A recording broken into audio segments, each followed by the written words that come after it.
Hey there. By the way, thanks for your support on my channel. And if you haven't already hit the subscribe button, come on and click that subscribe right now. In this video, I'm going to be talking about out-of-body experience versus being present.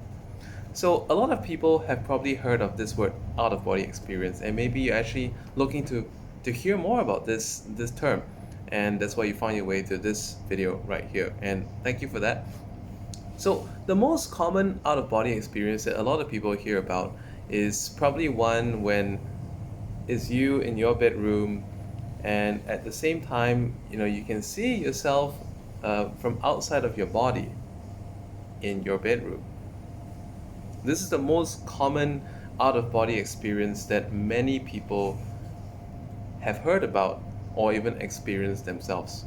I have experienced such an out-of-body experience when I was a child of about 9 years old. Not more than it was actually on several occasions that I actually experienced such an out-of-body experience. However, a lot of us have actually also experienced out-of-body experiences as well. Think about a time, and think about this. Have you ever driven, for those of you who drive, have you ever driven a car? And then at a certain point, you suddenly realize that you're about to collide with something, either another vehicle or perhaps there's a turn up ahead, and suddenly you reactively, either you braked or you suddenly, did a very quick action. During that time, if your mind just came back to where you are in driving, you're under no intoxication, it's not DUI, but for whatever reason, you suddenly came to your senses and realized, oh, or like, oh, okay. If you were not present there, if your mind was not driving, if you're not present behind your line of sight, where was your mind? Perhaps you were out of body for whatever reason and you came back. Think about it. Now, in school, or let's say at work, have you ever been criticized for daydreaming? Or perhaps, have you ever felt that the days go by so fast? These also happen when, let's say, okay, when you're daydreaming. Well, and you wonder, because like when you're daydreaming, when you come back, it's like, oh, where was I? Well, physically you were there in that space, but you were not taking stock of anything that was being discussed. So you were not sleeping, you were not there understanding the stuff that was being taught or spoke about, but you were somewhere in between. So where were you? Okay, it's something to think about right there. Now, we're going to visit that time when I discussed why is it sometimes time goes by so fast? Why is it sometimes time goes by so slowly? It really depends on how present we are. And what really affects our presence and what drives us out of body? What actually does that is due to several factors. But some of the key factors that I identified, and this is from me attending several courses on Mind Valley, and also the most recent one I'm attending is by Jeffrey Allen as well, and he raised some really, really good points about out-of-body experiences. So do look at that. At the same time, I'm also going to be putting some links in the video description that you can check out about let's say if you want to find out more about out-of-body experience, or you want to learn how to be more present. But I think everyone can agree. At the same time, you probably also, on the other spectrum of out-of-body, you also come across about presence as well. Have you ever felt that certain people that you meet, you just find that the best ways to describe them is they're very down to earth, they're very grounded, they're very present? And why do you think that is? Down to earth literally means, in a word sense, that this person, his energy is going down to the earth. He's very rooted. All right, that's another term for it as well. And on the other hand, if someone's very present, and you wonder why is it that some people can be so present. And now I want you to try something for a moment. Like, I want you to just imagine that you're putting your consciousness right here behind your eyes. And notice that here behind your eyes is where your brain should be. Does this mean that sometimes, although our brain is here, but our consciousness is not here? Is that possible? Yes, it is possible. And for various reasons that can happen. For example, frustration. Do you feel that sometimes have you ever been out to, a club or drinking, and you wonder how you got home? Versus sometimes you feel that you want to get drunk, but you cannot. So why do you think that is? Because sometimes when we had a very hard week, and therefore we just feel that we want to be away from that a moment. So intoxication is one, but the thing is that what does intoxication do? What I'm trying to say here is that various factors can actually drive us out of our body. It could be stress, it could be responsibility sometimes. It could be uh, gaslighting. In my previous video, I spoke about gaslighting. It could be narcissistic abuse by a friend, a person at work, a family member, or even a spouse. And when they gaslight you, when they do all these mental attacks, it just makes you not want to be present in your space, and therefore it pushes you out of your body. Uh, or at least, for those moments, the words float past you. Or you project your consciousness into a different place, into a different matter.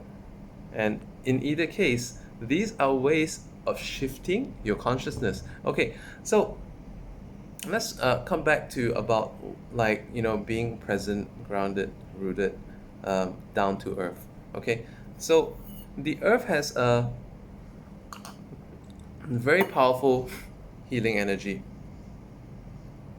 and I realized this when I slept in a north-south position, which means that if this is north of my body, I would then sleep in the south because, as with magnets, um, north and north will repel, south and south will repel. But if north and south, there actually is the magnetic energy that is binding them together because it's complementary. So I realized that when I slept with my head in the south position and my feet in the north position, I felt that the next morning I felt so much more energy and revitalized. So I believe in energy, and I believe that we can actually send our our stress, our fears, our anxieties, our insecurities, our disappointments, our frustrations down to earth. And in return, what we get is, a very good charge and a good cycle, a good refresh of energy. Because this is what the plants do. They're rooted in the ground, but from the ground is also where they get their nutrition, their energy as well, through the soil, the water, their roots. So I would like you to, if you're watching this video, I would like you to just appreciate the times that you have been out of body. And I've been out of body also at other times, like let's say when I used to drive my kids to school, which was quite far away. And due to the traffic, due to the horrible motorists on the road in Thailand, I have then had this habit that after that session of driving, I would then want to, go on sugary drinks. I would want to go on, I want to eat some cakes for, this post drive. Maybe I'll even hit back and I want to sleep. And all these are aspects that kind of make me think, or I felt that through these means I would feel better. Sometimes I actually did, sometimes I didn't. But more often than not, after that I realized I put on weight, I became unhappy with my appearance, and I didn't actually really feel happy after those sugary coffee blends or desserts. On the other hand, at the failure to feel distance, or let's say when I went back to take a nap, I just wanted to escape from it. And I found myself that sometimes, I would be after the morning school run. There have been days that I slept to the time I needed to go out again and pick my kids up, and just because I didn't have a good sleep, and I just wanted to have a good sleep, um, because during that time, perhaps I felt that that sleep would enable me to be in a better place. So at that point of time, I mistaken rest, which I didn't need, for actually wanting to be in a better place. Okay, so um, I want to express to you that we can actually find our happiness, fulfillment, um, even where we are, and actually at the same time, if we can live our lives more fully, if we discharge our disappointments, fears, anxieties, frustrations into the earth and be present here. Raising children, or perhaps learning a new skill, learning a new knowledge, doing a business, doing a transaction. These are the times that being more present will help us to get more from this experience. And it's definitely where we want to be. Um, I will leave you some resources beneath this video on how you can become more present. And in the meantime, in short summary, I would like you to be able to just imagine yourself for a moment being right here present behind your eyes. Do that throughout today when you go out to your task, whether it's work, whether it's a table conversation, could be breakfast, lunch, or dinner with your family or with your coworkers, and just experiment for a while how that presence helps you to process the information that you're receiving, and how that presence can influence people's attitudes towards you. And let's say it could be negotiation, it could be a uncomfortable matter. Notice how being present helps you to make better decisions as well. So I thank you for your time, and I hope you enjoy this content. Please share it with people that you feel that can benefit from this content. Definitely subscribe and like this video, and find the resources that I left for you down beneath in the video description. Thanks for watching. This is Inspired at Random.